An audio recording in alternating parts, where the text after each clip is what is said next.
আপনি কি জানেন আপনি দৈনন্দিন কেনাকাটার জন্য টাকা ইউজ করছেন না, বরঞ্চ আপনার জীবনের মূল্যবান সময়গুলো ইউজ করছেন। ধরুন আপনি 500 টাকা দিয়ে একটি ঘড়ি কিনলেন, এটি স্রেফ 500 টাকাই না। এই টাকাটা ইনকাম করতে আপনার যত ঘন্টা কাজ করতে হয়েছে, আপনি সেই সময়টুকুই আপনার ওই ঘড়ির পেছনে দিয়ে দিলেন। আপনাকে বুঝতে হবে আপনার পকেটে টাকা আছে, কিন্তু সেটা কি অ্যাসেট নাকি লাইবিলিটি। আজ আমি আপনাদের দেখাবো কিভাবে আপনাদের সেই খরচ করার সময় বা টাকা আবার আপনাদের কাছেই ফিরে আসবে। যারা ধনী হতে চায় তারা সর্বপ্রথমই কোনো অ্যাসেট কেনে, যেমন কোনো ইনভেস্টমেন্ট বা নতুন কোনো স্কিল শেখা বা এমন কোনো কিছু যা থেকে টাকা আসে।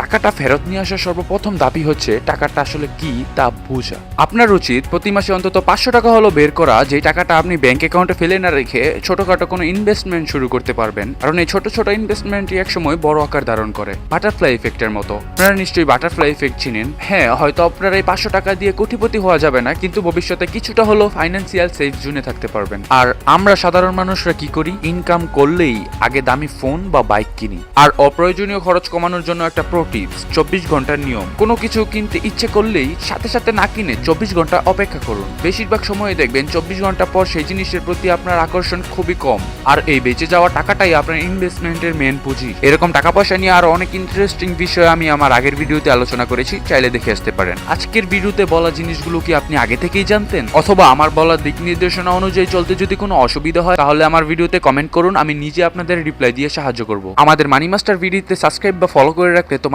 টাকা পয়সা দেখার চোখই পাল্টে যাবে।